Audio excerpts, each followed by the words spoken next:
Hey, happy Tuesday. It's another day that we don't normally pod, but it's another day in the life of politics in Houston and in Texas. And I'm here today with the Dr. Patrice Allen, one of my favorite people in this Gulf Coast region. Hell, Child of God first, but ultimately an educator.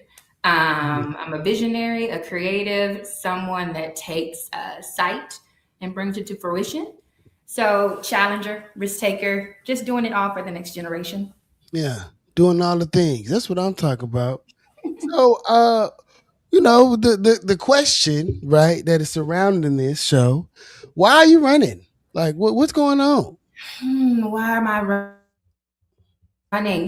Being in it 15 years, you see politics from afar. You see policy and how it impacts education. I started at Wheatley High School, Hmm. teaching English and matriculating to an instructional specialist and to an assistant principal.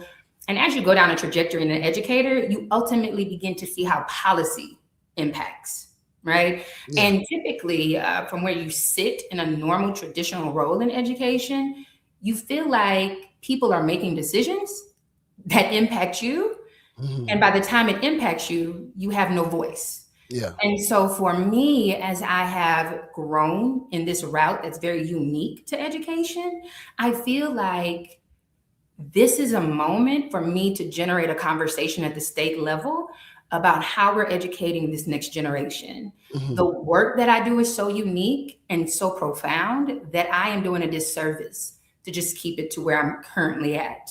yeah, So just given the moment, the stars align for this opportunity to come, and I was saying like, I'm just gonna move and I'm gonna go for it and put my name out there to say, hey, let's start a conversation about how education can truly transform if people are just enlightened to the possibilities. yeah. That's all right. That's all right. So I mean, so you come from from a pretty political stock.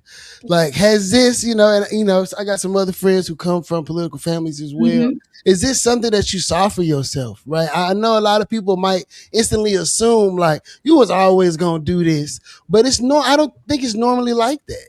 It's typically not. I'm gonna tell you a funny story. I didn't want to be a teacher. Yeah.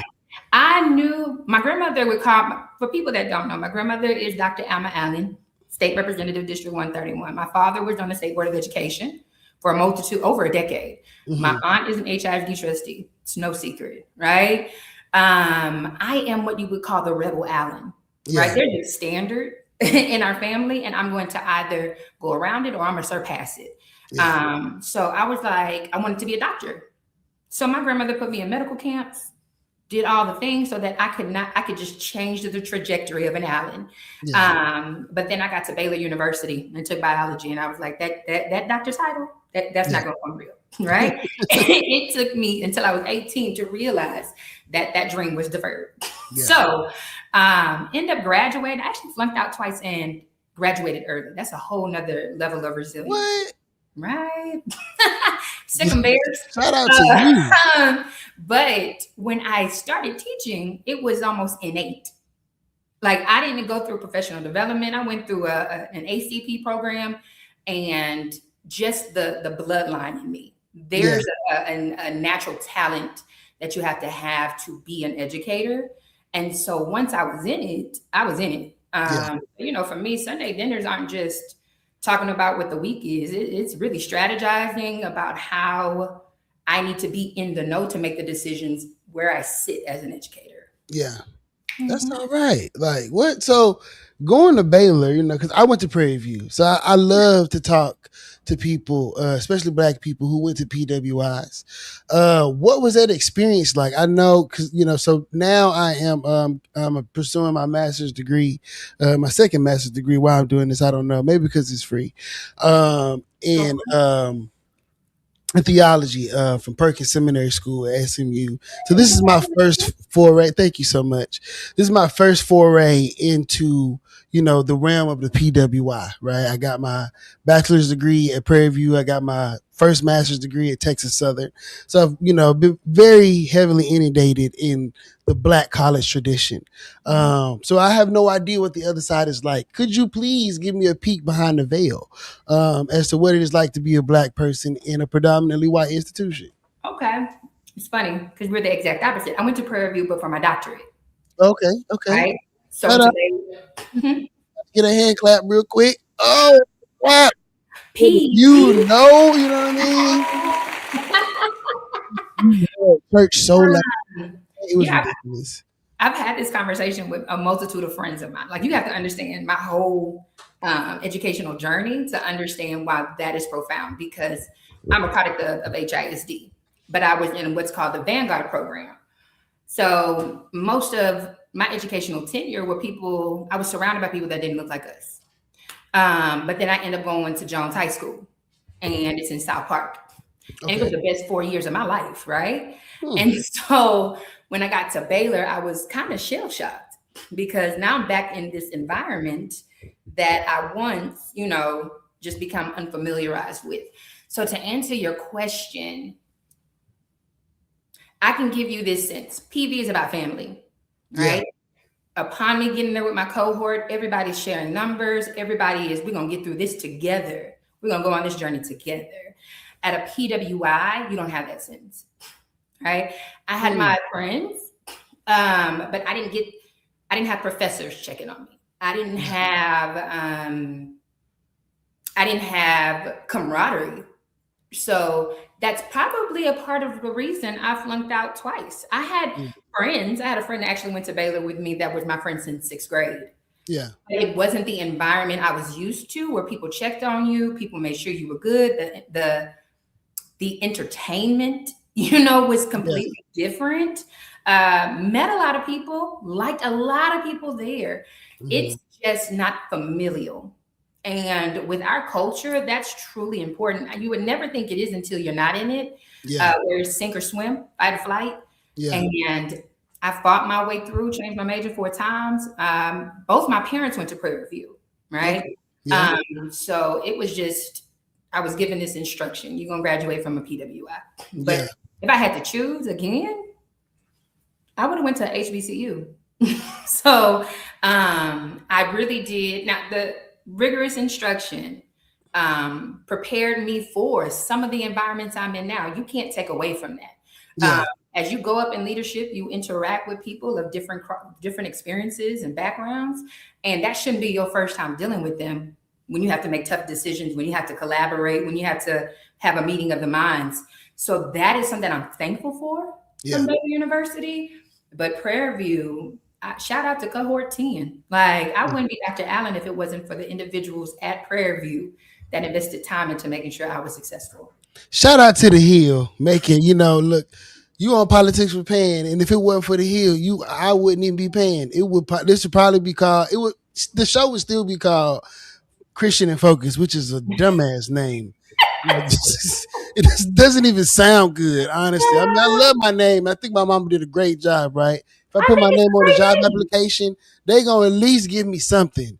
Yeah. But I was having a discussion with one of my mentors.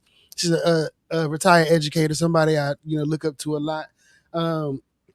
She was like, the name of your show needs to have your name in it because, who knows who Pan is? But the reality is everyone knows Pan and no one knows Christian, which is the root of my HBCU experience. Really? Yes.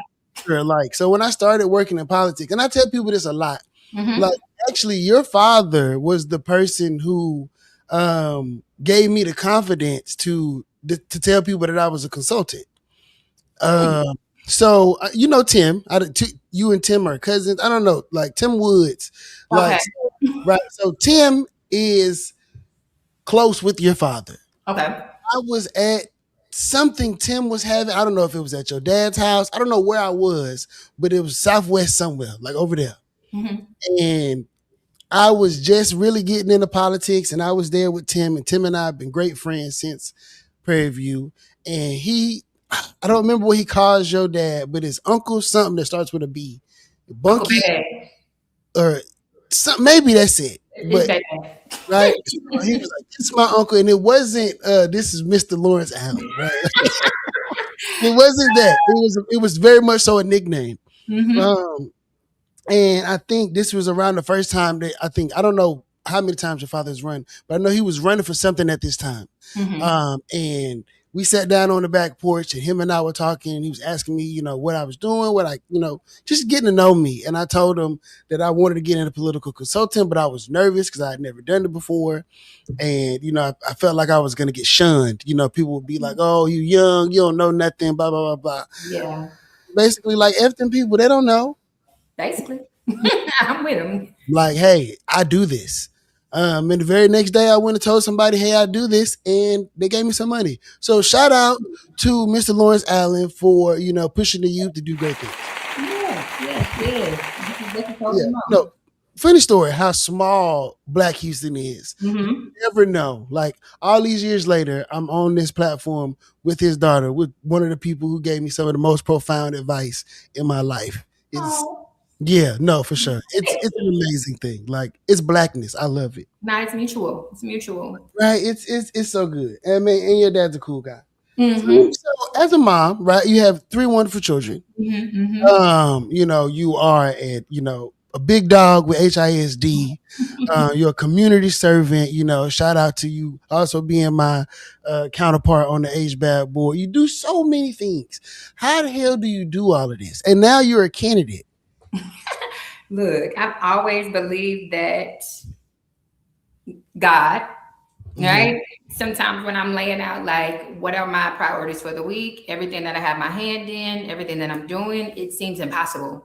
So Yeah. then when I feel like it's impossible, I know that I'm aligned. Because Hmm. if he's able to make me go through it successfully where it doesn't feel like it's cumbersome, I know that I'm good. Yeah. Like I got my children. People don't know I am the mother of a 16-year-old. So that's a whole different beast. He's at Yates High School. Shout out Oh, for Lions. sure. Shout out to the Lions. Right? And I have a girl that is growing a preteen, Hmm. right? But then I have my youngest son who's autistic, Hmm. echolalic. Yeah. So they're in all different phases of life, and I'm trying to show up for them. But Yeah. we always have these talks about how I'm showing up for the world. And so it gives me great pleasure for my children to see that if mom can juggle all these things, then I'm just preparing them now in their everyday life. Like I can do it. Yeah. Mhm. Yeah. That's a blessing. Yeah. My daughter's 4. She just started school. Oh, she was so cute And for her yeah. first day. Oh man, man, And you man. crying. Yeah, right? Like, and I'm a big dog. You know what I mean? I'm oh my God. Like, I'm just, oh, Lord Jesus, she gone. She I'm gonna like, be very soon. I'm just like, Lord, oh my God, she's 4. I'm so see, dramatic. wait till she get older and she's gonna be like, please stop. It's like, Dog, miss I asked her if I could be a volunteer in her class, and she had to think about it. I was so hurt. I was like, oh my God. She was like, hey, Daddy, you can come. I'm like, that is I'm not foul. cool. I'm not Like, cool. what? Nah. My daughter been cool since she came out. She, I mean, I don't know any. I mean, I don't really know too many other children, but like my daughter has so many buddies, like so many friends. Like ever since she could speak, she's like, "Hi, I'm Harper. What's your name? Like, come on, let's go play." And she's really bossy. So look, like the bossy Leadership little girl at the play park. cheerleader. She's always like, "Hey, come on, this the thing we're doing. Let's go right now." It doesn't matter how old they are. Like she's trying to lead the line. You better foster that. I am for sure. She gonna make sure that I retire, that I'm good. Like, Daddy, did you do this? Did you do that? She be on me, Daddy. We got to do this. We got to do that. She's 4. I love it. It's amazing. Girl power. Like a daddy and his daughter. You know, That's she was what I just in here making me fix her Roblox game. Hey, Daddy, playing Roblox right now. I need you to fix this. Like, I'm trying to get back in here. It's Mhm. crazy. I'm trying to learn Roblox myself. Are you a Roblox or Minecraft parent? No. I have Yeah. children that play Roblox. Hmm. It's only so far that I'm going to entertain that, especially when you start telling me that it requires money. Yeah, see, Right? I don't pay. Yeah, see that's where Yeah. we crossed the line. But no, Yeah, I don't pay. my daughter's officially finally growing out of it. So, but Okay. my youngest Okay. mentions it every once in a while. But he's a big Sonic fan, and Sonic is free. Okay, Sonic is free. But are you have you fallen victim to the 2K trap? So you got a 16-year-old, because 2K the game is $50, but then you got to spend $130 on virtual currency, which Yeah. is crazy. See, my children know, do you want virtual currency or do you want real currency? Because if my money is going to a game, that means that you ain't getting these jeans that you want. That Right. phone bill got to get paid. You like your Apple Watch.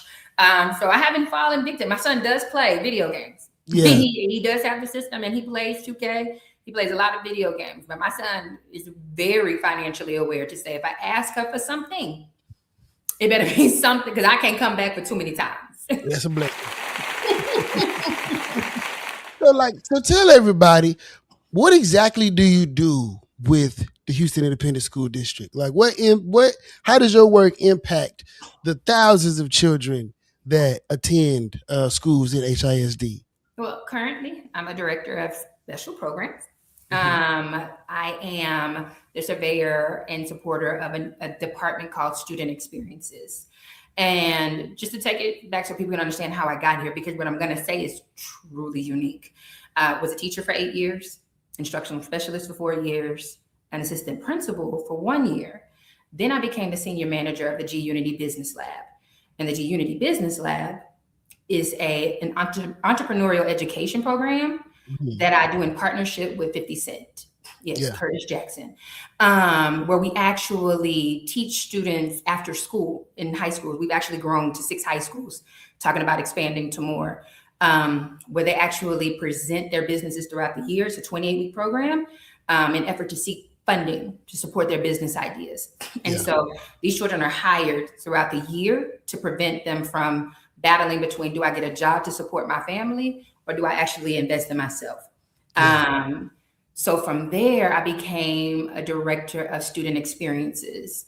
And so we started a program when the district was taken over for TEA intervention, called DIAD, where we actually Mhm. paid individuals in the community $30 an hour to come in and teach skills to our students. Skills Yeah. like gardening, cosmetology, photography, things that you would think about as it aligns to this entrepreneurial program. I call it a hustle, Yeah. right? Because I can teach you reading, writing, math, social studies, and science. But as you become an adult, what is a skill that you can always reach back to when life hits to say, hey, I know how to feed my family. So now, currently, as a director of special programs, I have still supporting the diet program. I am still the senior director of the G Unity Business Lab. Yeah. I bring programs to the district, such as Zone 713, which is a partnership with Space Center Houston and Travis Scott's nonprofit, Cactus Jack Foundation, to where Mhm. students in 8th grade at 2 underserved schools learn about solving problems in lunar habitations and actually learn about rocket launching. Um, do some other programs like Bike One in partnership with them. But ultimately, I am a connector from the community to have people think about, if I had this carved out time in the day, Yeah. what would I teach to students to ultimately prepare them for the future? And I know a lot has been said around this new model in HISD that we have launched in 9 schools. So I'm a part of that work. And our school is called Future 2. Mhm. And so we are, stay tuned, school.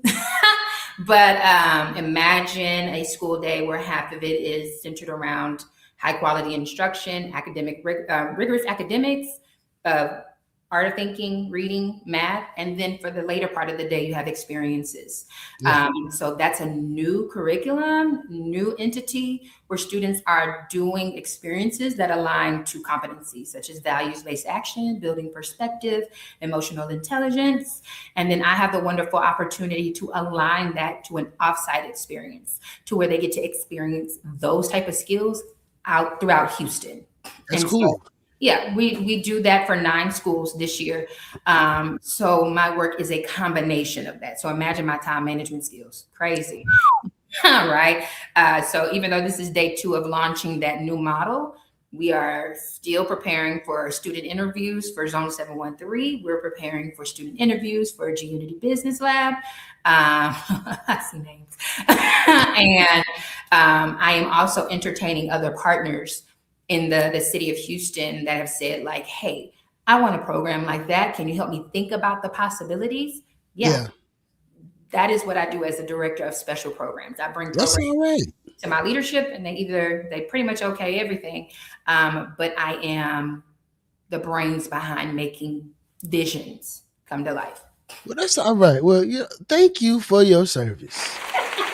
Thank you for your service. And I want to, I would be remiss to not shout out the people in the comments, because thank y'all for watching. Shout out to Jarvis.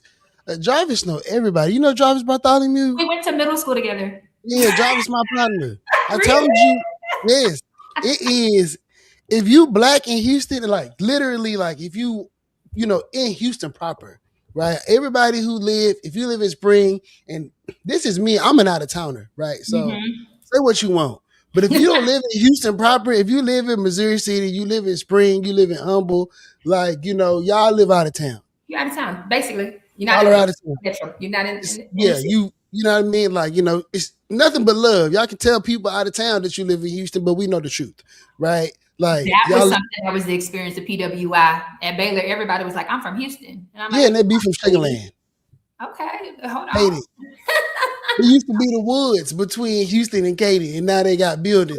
But the Right? woods was there, like we couldn't even see, right? You know what I mean? Like it's been a lot of expansion going on, One of my right? closest friends was like, "I live in Dayton. I'm from Houston." I didn't even know where Dayton was, and she was like, "I can ride home with you to Houston. I'm in Houston. I'm in Dayton." I'm thinking it is like Katie. I had to quickly learn. I said, "Ma'am, you live in Dayton. You do not live in Houston. I don't That even is know what Dayton is. It sounds far. I thought it was in far. Ohio. Yeah, that's It's not a crazy 20-minute part. drive. I can get it Yeah. anywhere in Houston in 20 minutes." Yeah, so I mean, if you black and you live in Houston, like proper, like it's not 2 minutes. You are like 2 degrees away from every other black person. Like especially if they from here, Yeah, because everybody either all the black people live in like specifically concentrated areas in the true. city, right? So Houston is uniquely segregated, to where there are some like multicultural places, but there are a lot of places that are like real black. So if you are a black person, you from one of them real black areas, you know somebody, mama, cousin, auntie, or somebody. Very Y'all went true. to church together, Head Start, jacket, something. Something. You know somebody Yeah, that knows somebody. yeah, It's really weird. yeah. Because I'm super black, I like, I'm gonna go where all the black people are. Like I tell people all the time, I'm super black. If something black going on, I want to know about it. I want to be there. And so Unapologetically black. like I know a lot of black people from the city. So shout out to Jarvis and him going to middle school with Patrice. Hello to my cousin Linda. And what's up, OG Don Morris from Herm Clark. See, You know I'm what a I'm Harm saying? Clark native. I'm from Harm Clark. Yeah, you probably know Don. You probably know Don. And the crazy thing, so Don and I met Don when Dwight ran for mayor. Okay. Right. So when Dwight ran for mayor, Don was a part of the campaign. I helped Dwight in his mayor run. I know Sylvester never forgave me, but I love Dwight. Don lives in Herb Clark. Me and Don was working on the campaign together, and me and Don went to the barbershop and came back one day and said, "Christian, where you get your haircut at?" And I said, "I go to Haircut Joe." He said, "Joe cut your hair." I said, "Yeah." He said, "Joe cuts my hair." So I go back to the barbershop. Joe tell me, "Don, I got this strategy from Don. Don books his appointments like a month out because he don't want nobody to take his time slot. So Understood. Don will pay for all his haircuts a month in advance. So Joe know he there off top. Like, and that's just, Joe has been cutting my hair since I moved to Houston. Where is Joe 18 years stop? old. Why did that stop? So when I first got here, Joe was on Herm Clark right outside of Brentwood. It's called Faders Plus. Well, it was called Faders Plus then. Now it's called Gidry's. So Okay. he moved from right outside of okay, when you come I down know what Herm Brentwood Clark, is.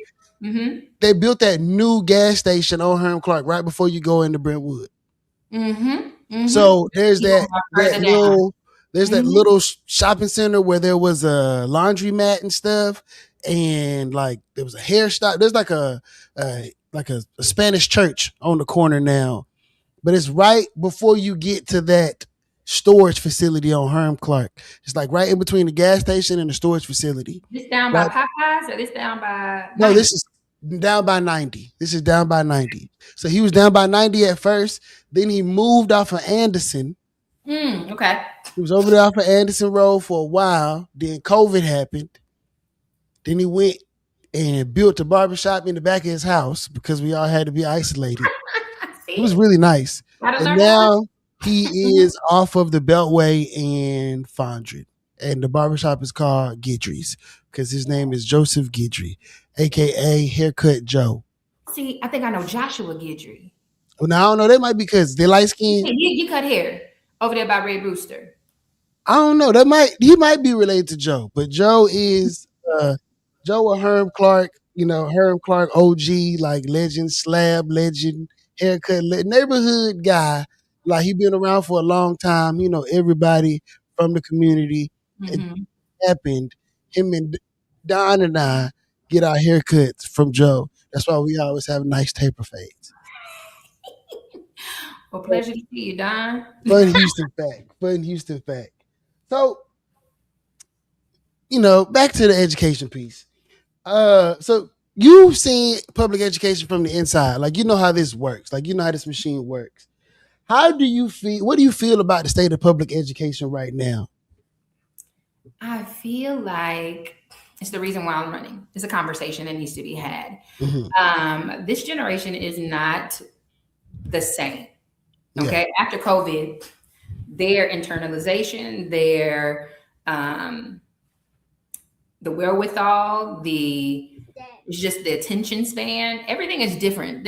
What's important to them is different, and yet we're still putting them in front of the most dangerous game out of Hope McDougal, right? yeah, Um, they value different things. I think what education is right now, we need to really align on what needs to be taught in schools as it relates to what are we requiring of a graduate as that graduate takes its place in society. So I think everybody forgets that every adult had a teacher. yeah, Whether you were homeschooled, public school, private school, charter school, you are who you are today because of somebody that was a teacher.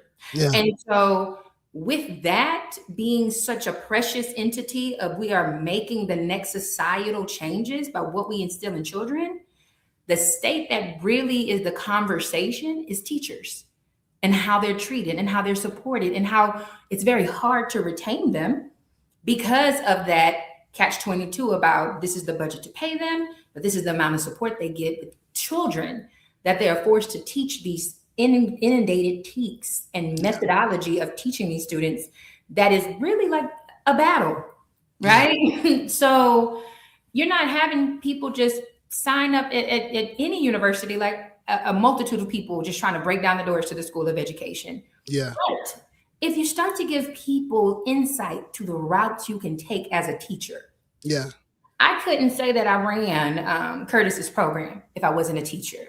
I yeah, couldn't say that I was able to build out school models if I hmm, wasn't a teacher. No one would trust me, but yeah, I don't exist everywhere. hmm, And so I think we're at a very pivotal moment in education where the conversation has to cross aisles as to we're suffering from the same thing with our children. They're of the same generation. That whole Republican, Democrat, that can't get in the way of educating children and yeah, making sure that people before them are very skilled, supported, and ready for the why that they're there. I just tell people all the time, if you show up to a teacher to a classroom for a check, the children will know it before you before you even know yeah. it. They will. And for you to go ahead and exit out, because a lot of our children, especially in communities like Harm Clark, they depend on someone to care about them at school, right? Hmm. Uh, a teacher is more than just an instructor. A teacher gives hope to what you could be. When I taught at Wheatley, I remembered on my back wall, I made everybody in the room write their name as Doctor, whoever you are, right? Yeah, There's no teak that told me to do that. hmm, That's not pedagogy, a lesson learned. That is saying that I need to instill something in you between 7 to 3 that makes you believe that you can be what I'm striving to be. yeah, So I think where we are in education is there's a change that's needed. And hmm, change doesn't occur coming in like a bulldozer to say you're doing it all wrong. right? There's some Yeah. things that are done wrong. But if we do not have an honest conversation about how we can work together to really institute change and how they're taught, what they're taught, who's executing it, then we're going to do a disservice for this generation. Yeah. Well said. Now, since this is politics with Pan, I got to make this a black thing, right? Uh-huh. So if I'm a black parent, right, which I am in Texas, with a child in public school, which I do have, right? Mhm. With what is happening in education right now, what would your message be to black parents about what we should be paying attention to that, specifically affects our children? Okay. Give it to you twofold, right? Give it from my lens. Every parent has a right to have a voice in what their children are taught. So that is a conversation every time you come home. Every parent has the right to be communicated with adequately about the safety and well-being of their child, but also about what you are putting into my child's head every Yeah. day in every class. So what I would tell parents is you have to become active, Hmm. right? And schools have been now formed, they have these policies in place where they have to provide you these avenues of communication. Take it a step further. Okay. And I told you I have a student in high school. I have a child in high school, a child in middle school, and a child in elementary. And it looks Yeah. completely different, the level in which you interact, because I have 9 teachers here. You're gonna get my email. I'm gonna look at the curriculum because I know in 4 years I'm gonna either be forced to pay for education Yeah. or we're gonna be facing some other decisions because the time here wasn't treated as though it was important. Yeah. So the first teacher a kid has is the child. I would tell every black parent in the state of Texas, actually all across the world, if we do not make education important for our children, it's not going Hmm. to be important. Yeah. And then they're going to be faced with decisions as an adult as to how to survive. Hmm. So that school to prison pipeline, it has so many different avenues and nuances that aren't talked about. And parents need to feel as though the school is a support to them. Hmm. I think Hmm. parents need to partner with the school. It's not some not always say like us against them and I don't feel adequate. Imagine how many Yeah. parents come to school and they just work, they're a product of who their parents were and who their grandparents were, right? So I think parents need to understand that there are multitudes of ways to show one, your child you care about their education, but actually get educated on what they are learning. Yeah. I make my child read me what classes are we taking so that I can prepare as to the questions I need to ask you. Hmm. And then you talk about this special group of special education, right? As an educated parent for special education, I need those parents, especially black parents that have children with disabilities in the home, to know their rights. Hmm. I remember my child was going from pre-K. It's called pre-K SLL, right? Life skills into normalcy. And they were saying he had to go to his own school. Hmm. No ill intent, but my child's not going to his own school, Yeah. right? I believe in inclusion. And I believe that if the first graders over here are going to Space Center, my child is going to Space Center, Yeah. right? And so you have so many schools that get bogged down into we have to hit these accountability measures. We have to make sure these children are reading at grade level. Well, my child may never read, but he needs to be included. So what I Hmm. did is I became well aware of a process in which is called school choice. It's a very it's a hot topic now in the Yeah. state of Texas. Do you know that on the school choice application, you can put that your child has an IEP and you can choose to put them at a school that has that, Really? right?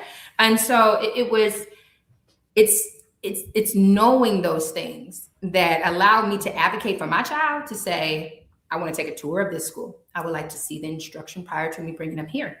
I want to know what it is that you plan on. What are the goals my child has, right? You Oh. have to set the goals for your children. You Yeah. have to work with your children to set those goals. My daughter struggled in math when she was younger. That became a life investment for me to make sure that math is a conversation wherever we go.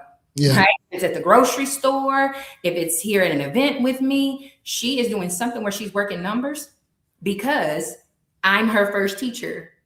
So I, Hmm. I think every black parent, if you are not aware of the classes you're taking, your children are taking, what they're being taught, I empower you. I Yeah. implore you to learn. Yeah. Ask the questions, advocate for yourself and your child because it's Hmm. truly important. You know what? I appreciate that. That was empowering. Because I mean, I know I'm gonna ask, right? Because I want to know what's happening. But I think a lot, just with our rights in general, right? A lot of people don't know their rights. They don't feel empowered to be able to use them. They don't think anybody's gonna care. They don't really think people are gonna listen. And Mm-hmm. there is a lot of us versus them when it comes to when it comes to parents in the school, right? Mm-hmm. Because parents do speak about schools and the system in a very adversarial way. Like, they trying to maybe they're trying to get over on them or, something Mm-hmm. like that. So, when I think about what you are saying, I could definitely see it, especially with, going through the first day of school, right, Mm-hmm. yesterday, right? There were some hiccups as far as like enrollment, the registrar, stuff like Yeah. that. Things happen, Mm-hmm. but you can see like temperament of the temperament of the parents isn't one of like for the most part understanding, right? It's what I'm saying, it's annoyance, is why you ain't doing this right, you know what I mean? But at the same time, these people are human and they are definitely trying their best to Mm-hmm. accommodate and be there, and create a healthy environment for the children. And I definitely think that mindset is a byproduct of people not being invested in education, like in their families, right? Like education not being spoken on at such a high clip. So Mm-hmm. they see the people who work in these systems Mm-hmm. as, like the kids would say, the ops, right? Because, I would much rather go and, maybe my daddy didn't care about school. He's not well read or something like that. So Mm-hmm. it's not an institution that he respects. And Yeah. that thought process is then trickled down to the teachers, I mean to the children, and they come to school and they have no respect for the institution. And so because they have no respect for the institution and they don't really see how it's meaningful for them, other than it's something that they gotta do, Mm-hmm. instead of it being, kids being taught to be like lifelong learners, just enjoy the vigor of like being introduced to something new that may be a little bit difficult. Like you say, your daughter struggling in math. I Mm-hmm. just became good at math as an adult, but it took me to Took some become an time. entrepreneur, right? Mm-hmm. For math to be introduced to me in a way that made sense to me. Right. So like now I'm sitting down, I'm doing fractions, I'm doing, long division, I'm doing all this stuff, right? Because I got to do inventory, I got to do payroll, I got to figure out how these systems work. So, now I like numbers. Now I care about math because I really like money, The money right? gotta count the money. Right. You want to say hello? Hi. Okay, because you have been peeping in and out. Come up here and say hello to everybody. Then you need to go back downstairs and watch TV. Say hello. Hello. Hi. How are you? Good. Good to see you. What's your name? Hmm? What's your What's your name? name? Harper. Pleasure to meet you, Harper. Say it's nice to meet you. What do you say? Nice to meet Yes. You're so cute. Now you have had your cameo. Can you go and watch YouTube for a little while so we can finish talking? you. No. Why you say no? Okay, well just sit here and be quiet. Okay. Okay. Yeah, it's fine. Whatever. Just sit here and be cute. No. They're gonna like to see it. So my next question is: when you look at the outcomes for Black students, Mm-hmm. do you think that the state of Texas, the public education system, is serving Black children the way it should? I think we can do a better job Hmm. of serving Black children. Okay, what would you change? Starting with the standard between, not many people know that prisons in Texas are built off of third grade reading scores, Hmm. right? And so there's an anticipation for especially Black male students to take their rightful place as a criminal because they can't read. Well, Right. between second to third grade, you're going from sight words as accountability to comprehension, Mm. right? So the bridge in between that is almost a trap. I think that started something as small as that, even take it a little bit smaller as to ECC education. That should be free. And I believe it is in most places. Yeah. But with the rise in birth rates, it's not so many places that are available to start education as early as 3. So I think it's about access and creating early opportunities for students to engage in reading and math, even at its finest, right? You'll be Hmm. surprised how, when I was a teacher, how many students made it to me at 14 that could not read phonetically, right? So that means I even had one kid that couldn't write his name. And how I learned that is that he gave me a letter. He stayed after class and he's like, "Can you read this to me?" And I was like, "You're kidding, right?" And he was like, "No, can you read this to me?" And it was a letter from his father in prison. And I Hmm. read it to him. He's crying. I was like, "You can write him back and I'll help you write." He was like, "I don't know how to write." And I was like, "Come on now." And he was like, I don't even know how to write my name. Yeah. Right. And so you wonder and you learn later that children make it through that system because people pass them on. Right. Yeah. So I think it's setting accountability for parents, teachers, and students at an early age, but you can't have accountability without support. Yeah. We need to make it very clear what is the mark that they need to hit. And if they haven't hit it, what are the supports we're putting in the school and at home for a Yeah. child who's not grasping early education, right? Hmm. And then get them to 3rd through 8th, right? So at this point, it's either you know how to read or you don't. And we're steady building on the teaks. We're steady building on the academics that you have to learn. Well, people don't also know between 8th grade and 9th grade, you have to sign what's called a personal graduation plan. Really? Right? So at 8th grade, at the age of 14, you have to say, "I want to go into business. I want to go into the high school for health professions. I want to go into law enforcement." There's a disservice in 3rd through 8th if I'm just so concerned about academics and not Yeah. exposing you to what you could possibly be before you have to make a decision. Because you just can't say, "I want to go to this high school for business. I get there and I don't like it. I'm going to leave." You can't do that. Oh. Right? There's Hmm. parameters in which you can transfer schools. There's windows in which they allow you to maneuver between schools. And so 3rd through 8th, the academic standard is so bogged into reading, writing, math, social studies, science, right? Yeah. We have that lovely test called the STAR test. Hate them. It's that opportunity of exposure, Yeah. opportunity for them to actually say, "I was in a STEM program. I was in the newspaper club. I did go on a field trip to the Museum of Natural Science, and now I want to be a paleontologist. So let me Yeah. that I've actually experienced." And for our Black children, when they go to campuses that are in their neighborhoods that are so tied to academic, that the accountability, that almost seems like it's impossible. Like, give you a day away to do this, like you stay after school for what? When Yeah. there's certain levels in which there's the disservice. And don't get me started with high school and graduation rates, right? If a child is deemed special education, they have to go on a foundation graduation plan. And what that's an automatic sentence of no college. And I'm Hmm. not saying college is for everyone, but a lot of our Black children fall into that foundation graduation plan, not just because you're spent, but because of choices you had to make. Choices from no access in early education, choices of no exposure in elementary and middle school that led you to high school to where you're actually becoming an adult. And you have to make decisions, life costing decisions, to where there is a cutoff. I told my child the most important year in high school is 9th grade. Hmm. Mess up if you want to, because when you get that F on that report card, and they don't tell you, it goes real quick between 8th grade to 9th grade in accountability. Get that F on that report card if you want to, because you're getting the GPA.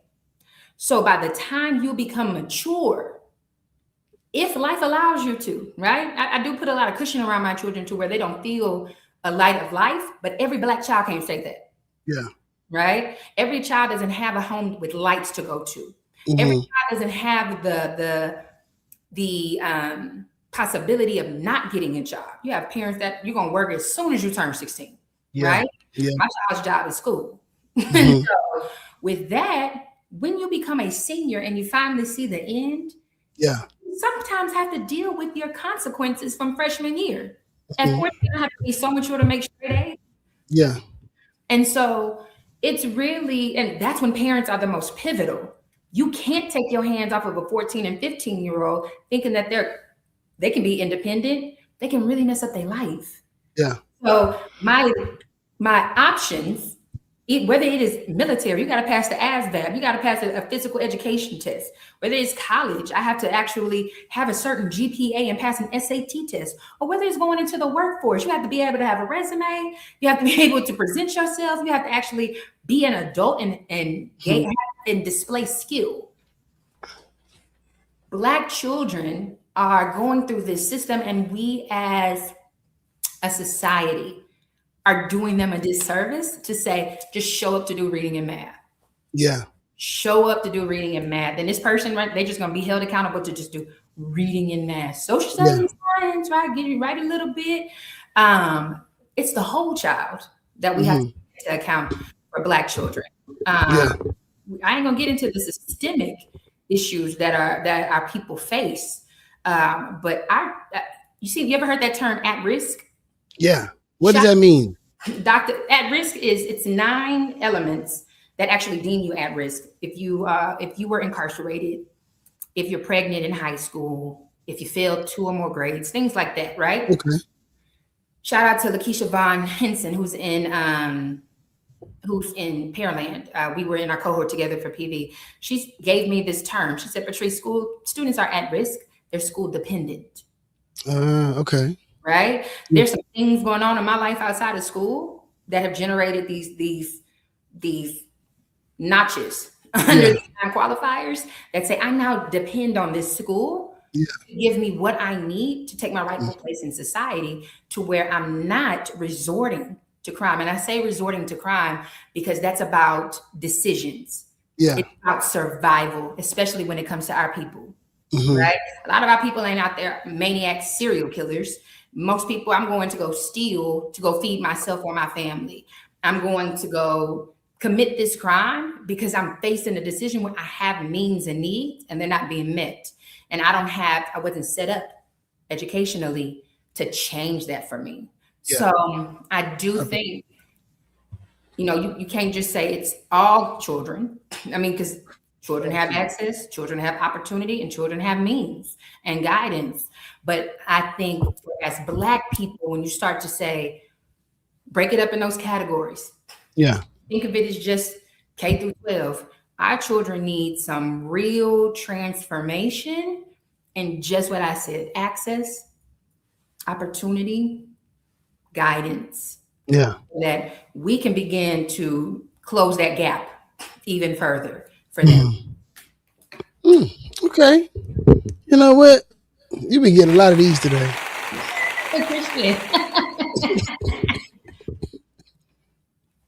I like the answers. I like the answers. So, getting into, what you were running for. Most people can name the mayor. They know they state rep, but they can't name who they rep is on the State Board of Education. Why should an everyday parent care about who sits in that seat? They're in control of some very crucial things. They make decisions about your child walking across that stage. Yeah. They make a decision about the qualifications of the person teaching your child. And they do one of my favorite things. Have you ever heard of curriculum reviewing? Yes. Okay. I have been a curriculum reviewer for the state of Texas for 7 years. Okay. Right? Hello. Right? The SBOE, I've been a lead reviewer, and I started when SOFL it was actually called IMQE, not IMRA, which is currently just ended a cycle with that. But they select the people to be in the room to review curriculum. Okay. There's one competency when you are reviewing ELA that is the most conversation you're going to have around possibly providing diverse text. Right. And when you walk in that room at kickoff, you don't really see you. Right.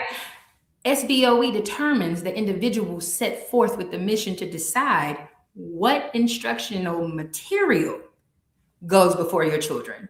Okay. Right? I've enjoyed doing that for so long. I believe that it was just a law that passed that changed how they did it. We used to just do quality review. Now there's something called suitability review. And it's about that catching factual errors. I haven't done that, but I think it's exciting, and I think it's because of individuals that were on the board that drew that conversation to say we're steady producing materials that have mistakes, and that conversation about should this be titled this? Yeah. Who said that this was the truth, right?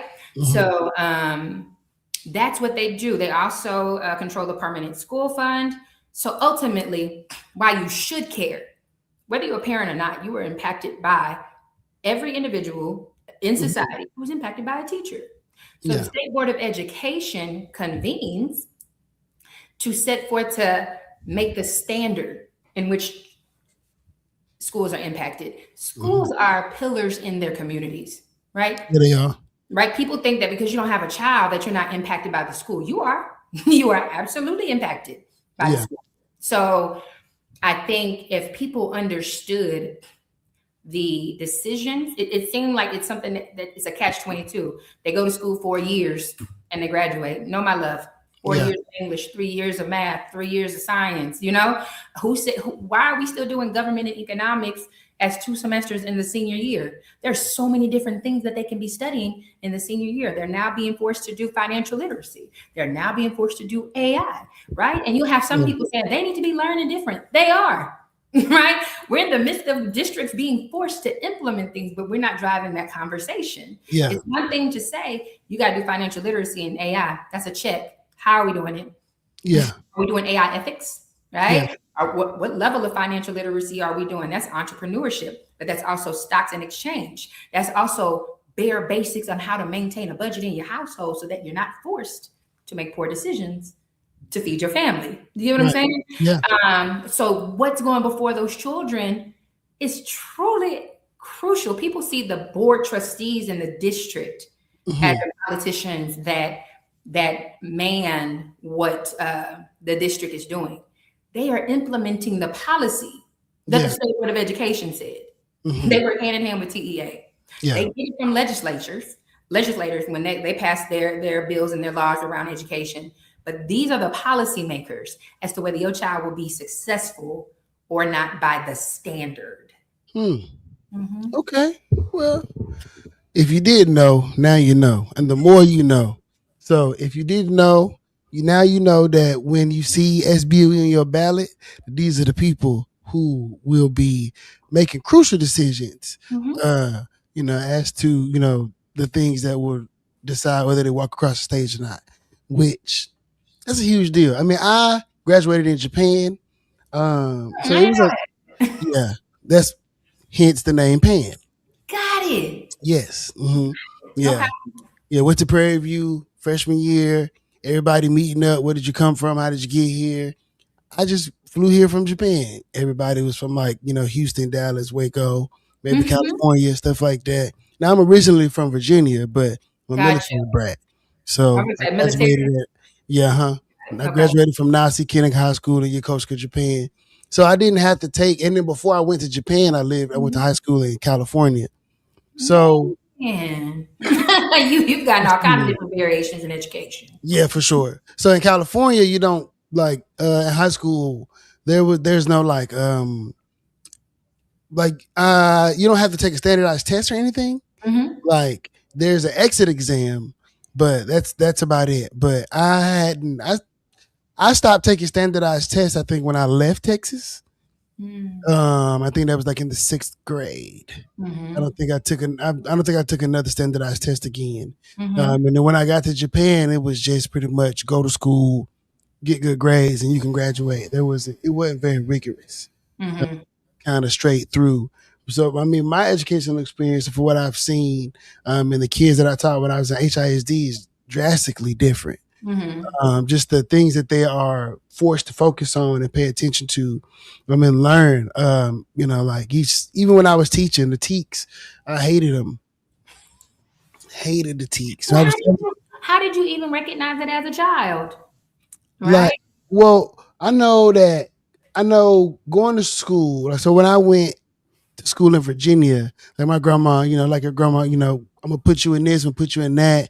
But I got bussed out of my neighborhood and was sent Mm-hmm. to, a school that was more diverse. And so like that happened a lot growing up. And then my mom married my stepdad. We got into the service and we started traveling. So a lot of the times, I went to middle school. I lived here in Texas for 2 years. And then I went, so I did sixth and seventh grade here. And then I went Mm-hmm. to Florida and did the eighth and ninth grade. Then I went to California, did the 10th and 11th grade, and then went to Japan and graduated. So, I went to three different high schools, My God, different middle schools, on different areas of the yeah, nation and the different world. elementary schools, and I did early childhood and all the other stuff. Which one was So, your favorite? Which one do you felt like educated you the most, or what sticks with you from to today? Which area? um, I would probably say I don't. I would say I don't know. Really? Honestly, yeah, I would probably say I don't know. I think the what I remember the most would probably be. I honestly don't remember class. Hmm. Honestly, yeah, no, So like where's an instructor that you remember? Mr. Darby. Okay, Uh, what state is he yeah, in? Mr. Dar. I don't in Virginia. Okay. In Virginia. So Mr. Mhm. Darby was like my preschool, pre-K four, like yeah, like but he was like my only male black teacher. Mm, Like yeah, Mr. Darby. You never forget. Like as a black boy, you never forget like your first male black teacher, right, Mr. Vincent Darby.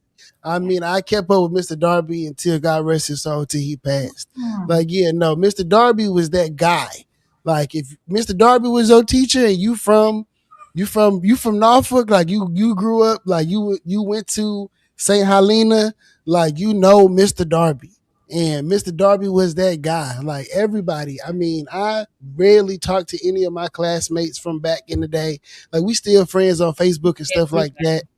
Everybody. But like we definitely coalesced around Mr. Darby. It didn't really matter who you was. Mr. Darby was that beacon of light. And I don't Mm. particularly remember any instruction from Mr. Darby. That was Mr. Darby, and I had this one teacher. She was heavy set light skinned lady that used to, when you get in trouble, she used to make you sit under her desk. And I cannot remember. I just remember sitting under this lady Wow. in the dark. I just remember it being like, because it was, them desks where, now they got the desk, the front of it is open. Like, but Mhm. back in the day, it was just like, your legs go under and you can't see the legs. So you would have to sit under the Oh, desk. that's cruel and unusual punishment. Yeah, yeah, yeah, for sure. Yeah, this is in the 90s. You know what I mean? They could do whatever they want to you. Then they could beat you. Like, Yeah, yeah. My mama was a kindergarten teacher, and she sure did have a paddle in her dish, and she would just pull it out and be like, yeah, yeah. It was a different time. mm, But I can't remember her name. She was a sweet lady. It was just, mhm. her punishment was weird. But But you see how you remember these people by name and yeah. experience? You may not Hmm. remember the lesson or the teach, but you remember how they made you feel. Yeah, for sure. That's the power of a teacher. Yeah, no, it's similar to what you were saying about Prairie View, right? Like I Mhm, mean, these were black people, right? So like, I was sitting under that desk because I was in mhm. trouble, right? And she knew my grandma and she knew my mama, and she could go to my grandma and say, I put Christian under the desk today, and they was like, why? He was, he not stop talking, whatever. You see how Harper is? She like, yo, look at me, right? Like, that's me, right? Like, baby me. Hey, I want to do this. I want to do that. I want this, and I want it my way, and I want it now. Mhm. And sometimes you got to sit under the desk with love, You gotta take the punishment. with love. So, okay, we coming up on the end. Mhm, I got a couple more questions. mhm, So, if these precinct chairs choose Dr. Allen, Dr. mhm, Patrice Allen, it's so cool, Doctor. mhm. What is the first thing you want to work on when you get on the state board? First thing is what I want to work on. First thing I do is you got to learn to listen. All right. Hmm. I want Hmm. to learn the game players in these decisions because what I want to work my way up to the school initiatives committee. Okay. Right? That is a committee I strive to get on. But what I want to first do is gain where in balance does this board sit because there's new people coming in, people coming out. Where Mhm. do we sit on the foundational aspects of this job? Because I want to understand how hard this is about to be and what conversations that we need to tackle first Yeah. so that ultimately our Black children can get what they Mhm. deserve. So I can't say that I'm gonna, people are like, I'm gonna attack TEA. I'm not doing that. I think that Yeah. people go in and say, like, when I get there, you're just saying what people want to hear. I'm not gonna make a promise to someone saying, when I get there, I'm gonna stop them from, I'm gonna make sure teachers are paid six figures. Right? No, before you get to increasing teacher pay, you have to actually attack to see what the permanent school fund is actually going to. You have to have a conversation as to, like I just did with you. Don't you remember somebody in school? Okay, Mhm. a teacher, right? Can't Yeah. say that you're a lawyer without a teacher. You can't be a doctor without a teacher, right? Yeah. You're at the essence of every career. So why don't we show them that we value them? Why don't you value them? Because of this, that, and the third. Okay, so let's have a conversation about this, that, and the third, and then come to the table with solutions. Mhm. I do not like problems. I tell people all the time, if you come at me with a problem, you become my problem, Mhm. right? Yeah. So I honestly, upon getting selected, is to one gain what my community really needs. I can get up there and talk for myself and through my experience, and people can say, yeah, we need you to lead with your expertise. But I can get up there and say something that pertains to me and not think of the collective body. So the first thing you need to do, humbly, any individual, when you get to state board, is not treat this like this is the next step to state senate or president of the United States. You are truly doing the work of Mhm. an educator because it's a non-paid position, Yeah. right? You are giving your time to the next generation. Your fruit you may not ever see. So you need to take the time to understand people, the 15 people. How do I get them to make sure that we are in the same mindset of making decisions? So I ultimately can make sure our teachers get supported, right? So reason people can't pass the certification test. Yeah. There's things that you got to put in place to support them. They want to be there. Yeah. We have to talk about graduation requirements. I love the fact that AI and financial literacy are new components, but I don't want it to be just a checkbox for a district. We Yeah. need to talk about what's being taught to our children and to talk about my unique opportunities, right? Mhm. I think there should be a student experience department in every district I because agree with that. who are rural or suburban, urban, your children need the opportunity, especially between third and eighth, to see themselves as something that is a dream, Yeah. right? They need to be able to tangibly touch things. And I think that conversation needs to be at the table sooner than later. And who else better to do that than me? That's a very difficult conversation to have if you don't have that experience. And I'm not Yeah. talking about theory. We're practical. How do you set Mhm. this up? How do you connect with the community to this to make sure it gets to this level? It's logistical. Yeah.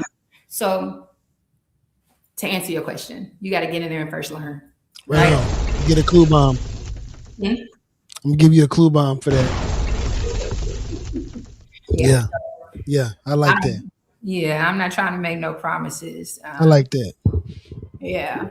I I, like that. I mean, when I ran to be the I can't even when I ran to lead the Black Caucus, mhm. um, Oh, yeah. I had a young man. Shout out to Isaiah. I can't remember his name right now, but bright young politico out of the Golden Triangle. I believe he's from either Beaumont or Port Arthur. Mhm. Um, but I called him, because he's on my list of people to call. I'm calling all the black delegates, and one of the things I said was like, I'm not a politician. I want to get all like promisey and stuff like that. And he was like, Mhm. brother, don't never tell anybody that, right? Never tell anybody that you're not a politician, right? Like, Mhm. don't lean in with that. Like, if you don't want to, overpromise and underdeliver, then just don't make promises, There you go. right? And I'm 36, and his brother is probably 23, Gotcha. right? Very wise, you know, Now, I didn't very say I don't want wise. to be a politician. I want to change the narrative of what you hear or the connotation when you hear that term. Not always positive, right? I Hmm. do want to Hmm. understand policy. I do want to Hmm. politic Yeah, in wars, right? yeah, Um, I don't want to promise something to somebody and then you have your name slandered to say you didn't do what you said you were going to do. Right. Because a lot of people get in there and they're saying buzzwords to Yeah. say this resonates on how I feel. I'm going to stop this from happening. What's the plan? Mm. Give me the plan for it, Yeah. right? Can't give me the plan. You're just Yeah. trying to capture me in 30 seconds to be like, yeah, I got your word. I'm not trying. If I don't have a plan for it, let's not even talk about it. But I will hear your disdain for something, and Hmm. let's literally come up with a plan. That's the hard work. Yeah. That's what I bring to the table. I'm not saying nothing is impossible. I'm not saying things don't need to be changed. I'm not saying I'm not willing to do the work. I am my favorite word is indefatigable. It's right here on my arm. It means I don't get tired. Yeah. Right. And I'm especially not about to get tired for the next generation. I got 3 I'm putting in society. Right. Right Right. on. So I can feel that. You got 2 phones too? now I used to. yeah, used to. Yeah. I got 2 phones. I got 6 jobs, and I don't get tired. Don't, Yeah. right? I got too many people looking at me like, what you gonna do? I'm looking Yeah. to you. So I would never say I would never put a title on who I am. And sometimes Yeah. when you get in the title, you're bogged. But I would never make a promise to someone and really gaslight a community to say, I'm gonna do exactly what it is that feeds into your disdain. I'm gonna Yeah. go fix that overnight. We've had decades of that. Yeah. But what I can say is I'm gonna listen to you. Hmm. I'm gonna be a call away, a text away, Yeah. right? I'm gonna sit with you and strategize with you. I'm gonna listen to you, what you want to see, and then my brain is wired to put things together to make it possibly happen. I'm gonna be a voice for a community that's not at the table. Not to say that people, you got to think about it. The past person that was the incumbent before her in her Hmm. tenure, my father held the seat. My Yeah. grandmother held the seat, right? Hmm. And so the work that they've done to pave the way, I'm just gonna give them their credit. Yeah. But like the late Sheila Jackson Lee told me, she told me, you're doing it your way, Yeah. right? So it's the future forward thinking and the conversations. The reason I went to a PWI, right? Yeah. To manifest that I can talk to individuals that were of a PWI to get them to understand this side. Yeah. I went to Jones High School in Prairie View so that I understand this side. Hmm. And there's a compromise. There's an area in the middle that a lot of people don't want to see because of the word politics. Yeah. But it's about those backroom conversations. It's about Hmm. those networks that you're really in, to where you Yeah. can say, "Hey, what I'm trying to do benefits you too." Yeah. And that is very quickly to do. Once you Yeah. see me into a room and somebody knows what I do in education, it's almost instant. I want to talk to Mhm. you because I ain't never heard nothing like that. Yeah. Yeah. Well, y'all heard it first here on Politics with Pan. This was great, Patrice. I'm not gonna Oh, lie. thank you, Christian, for Yeah, no, having no, me. no. No, this was great. This was great. I had a great time. It's very informative. Like my little one got a little cameo in. I knew she had a Yes, she's so cameo. cute. She was just waiting for that phone to die so she can come here and get all in the mix. I knew what she was gonna do. Don't be mad. Don't be mad. I ain't mad. All she gonna do is, make it better. I'm gonna clip that. Mhm. I'm gonna clip that and put it all over YouTube. Cuteness overload. There Okay, we go. right? That's exactly what it's gonna say. It's gonna shake. Yeah, be on the lookout. Be on the lookout for them clips. So, Patrice, Dr. before we get out of here, Mhm. let the people know where they can find you. Let them know where they can find out about you. Mhm. And you could make your plea to those who will be voting for you for your seat. Gotcha. Well, I am on social media. My page it's private, but you can follow me at Patrice Allen PhD. Send me a message so I can learn about how we can connect, or on my LinkedIn, Patrice Allen PhD. Yes, I do have 4 degrees, and they are on my page. I want to really thank you for this opportunity to have a conversation about this new venture, new chapter, new mission for me, as it really ties to my entire life. Yeah. I want precinct chairs to know that upon giving me your vote on Saturday, it's about coming to the table together to really evoke change. I'm not going to tell you what I want to do. I'm going to tell you about what I'm doing and how we can take that to the State Board of Education and really drive change through uniqueness, through keeping kids first, through experience and opportunities. We can really change the future. Right on. Well, you heard it here first. Dr. Patrice Allen, thank you so much for pulling up. Yes, no, this is great. This is great. I have been saying for a while that I was going to start going live more days than just You Thursday. should. So I appreciate you for giving me the opportunity to do this again um, on an off day. But y'all Anytime. will see me again on Thursday. Fresh Life Germo will be on. We're going to be talking about all things agriculture and how we can feed the community better. But Mm, if you can read, Dr. Allen's social media handle is down here at the bottom and scrolling on the screen. Please give her a like, a follow, a share. She got a YouTube page. Go to wherever she is and support her ministry because she out here doing the Lord's work, making sure that our babies get them tangible experiences and they can see themselves in these positions and they don't have to, limit themselves and no shade to being rappers or streamers or any kind of entertainer, right? Being an entertainer is great. I entertain on here, but at the same time, we do need those who can go into fields such as engineering, AI, and find out all these different experimental. I don't even know what word it is. What word? experiential. Experiential Mm-hmm. career options, right? Where you Mm-hmm. can go put your hands in the dirt and you can find out different Yeah. things, right? You can find out that maybe I didn't even know I like this, right? I didn't even know that this exists. Or maybe Good. you don't know anybody that does this. Please reach out to Dr. Allen, Please. to find out, how your kid's learning experience could be enriched because it's very important. And I thank you for all the work that you do and for Thank you. gracing my platform with your knowledge and your presence. This has been a vibe. I'm thankful. No, I'm thankful for you and people Yes, like you. ma'am. Keep doing the good. Well, You're doing the Lord's work. I'm Continue. trying. I'm trying. I'm trying. I'm working at it. But until next time, we finna get out of here. Doc, do you have anything else you want to say to people before we go? May you all continue to be great. We got to keep our children going forward. Tangible dream. Before we even get out of here, I forgot that you hit it right on the head. When I was the keynote speaker at the educational banquet for the Space Center of Houston, my entire keynote speech was called The Tangible Dream. Oh, that's a wonderful speech. Right? Please hit me up if you ever want to learn about how you can partner to actually have an impact on a child's life. Because if you just impact one, you can have a domino effect and impact the world. So That's yeah. what I'm talking about. Mhm. All right, now, stay black. Y'all have a good Tuesday. Bye.